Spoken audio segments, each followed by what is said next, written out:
puisque nous allons partir, pendant ces 5 minutes, nous, du côté de l'île de Bas, une île au large de Roscoff. C'est le thème de notre feuilleton cette semaine. En voici le 2e épisode, Nathalie. Mais quand tu dis partir, c'est vraiment ça, parce que oui. Bas, c'est vraiment pas loin, hein. C'est à 10 petites minutes, 15 minutes en bateau, là, juste derrière nous. Et pourtant, on a l'impression d'être un petit peu au bout du monde. C'est une vraie vie insulaire que vivent les habitants de Bas.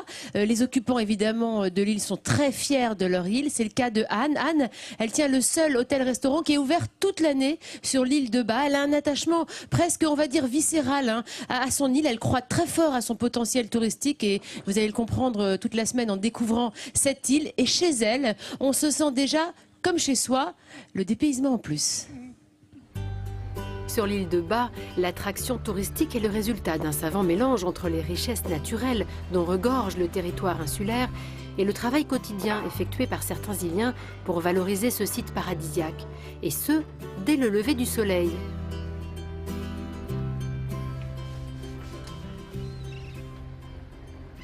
Anne est née ici.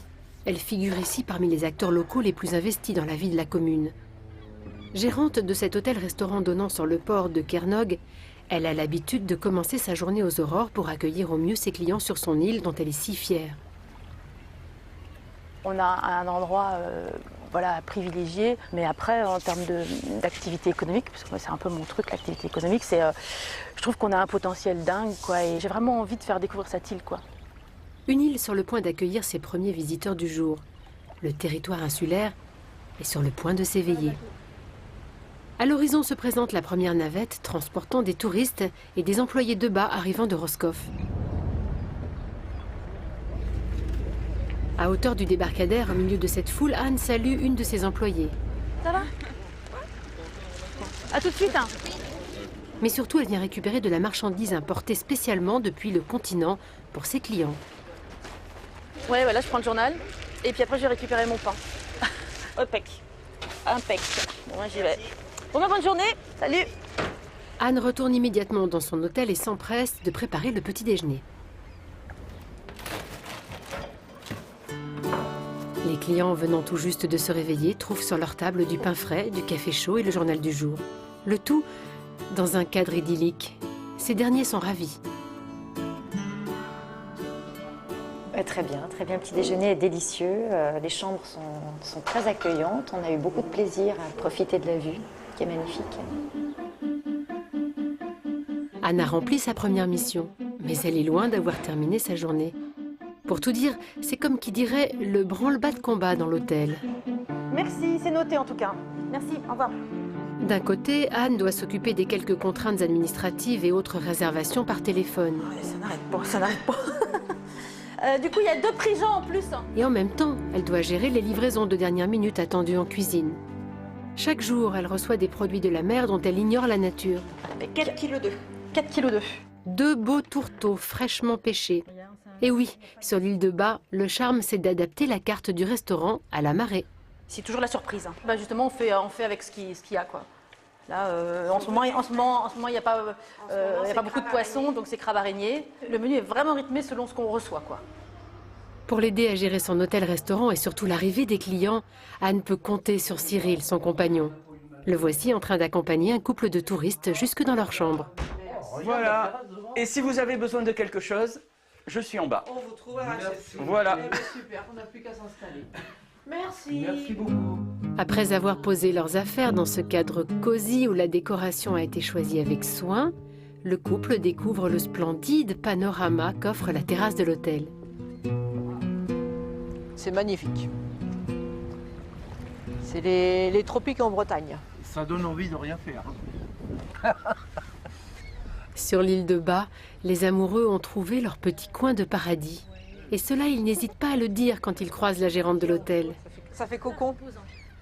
Ce compliment fait plaisir à Anne. Mettre à l'aise ses clients est l'une de ses priorités. Anne souhaite qu'ils profitent au maximum de cette expérience de vie sur l'île. J'aime bien qu'ils aient l'impression de venir chez moi, quoi. Voilà. Je dis, hein, c'est un établissement familial, on veut ce côté... on venez dans notre maison, quoi. Le client n'est pas qu'un client. On sent qu'il y a autre chose derrière, il y a une convivialité, il y a une bonne âme hôtelière dans le bon sens du terme. De la convivialité, mais aussi un désir de partager une partie de son histoire sur son île. Et derrière ce portail se cache la maison de sa grand-mère, un lieu chargé de souvenirs Ben voilà, on y va. qu'elle a décidé de partager à tous en la transformant en une crêperie familiale durant la haute saison.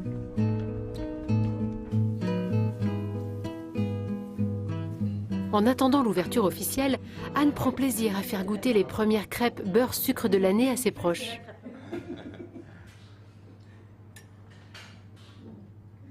Au milieu des photos de ses ancêtres iliens semblant ne jamais avoir quitté les lieux, la convivialité est au rendez-vous. Marie-Olga, sa tante, est ravie. La crêperie conserve l'authenticité de cette maison de famille. Elle est restée identique. Anne a voulu reprendre la maison. Moi, je suis contente qu'elle vive et qu'elle réunisse, qu'elle nous réunisse tous encore et qu'elle continue à vivre, comme ma mère l'aurait souhaité. En donnant une nouvelle fonction à ce petit musée familial, Anne contribue au développement économique du territoire insulaire. Elle doit maintenant retourner à son hôtel, car les clients ont besoin d'elle pour le dîner. Mais quand elle le peut, Anne s'offre une petite pause. Un moment de plénitude au grand air, devant le spectacle de ces lumières rasantes du coucher de soleil.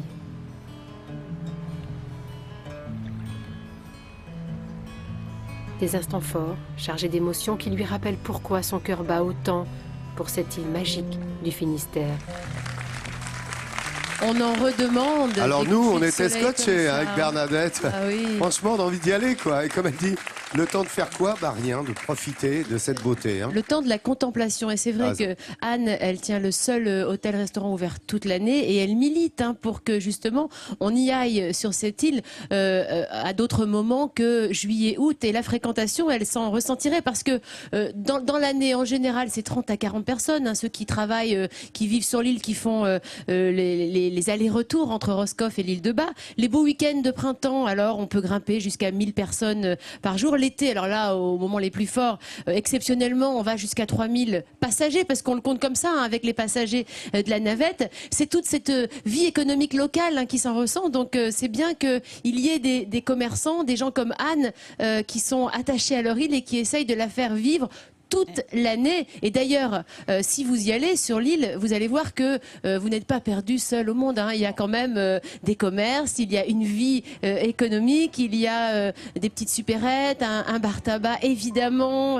Cette économie locale, elle n'est pas réduite à néant pendant l'année. Hein. Allez-y. Ouais, mais je vous invite à aller découvrir les Iliens qui sont tellement amoureux de leur île qu'ils vous feront partager cette passion qu'ils ont. Et ils vous transmettront cette envie d'aller poser ses valises, ses malles, le temps peut-être de quelques heures ou d'un week-end ou pourquoi pas de vacances. Alors voilà, allez sur l'île de Bas, allez découvrir cette île. Justement, tu nous disais qu'il y a toutes les infrastructures et justement il y a une école. Et oui. Demain, tu nous emmènes à l'école, c'est mercredi jour des enfants. Demain, et tu nous emmènes à l'école de Bas. Exactement, et je vous emmène à la découverte d'Amélie, la directrice et l'institutrice de cette école, parce qu'Amélie, elle fait la navette tous les jours, elle habite sur le continent, elle va sur l'île de Bas et elle va enseigner aux 27 élèves de l'école de l'île. Et ça, c'est intéressant parce que souvent sur ces petites îles, ce sont les élèves qui vont sur le continent pour suivre leur scolarité. Là, c'est exactement le contraire et je peux vous dire que c'est l'île aux enfants, c'est le paradis. C'est demain.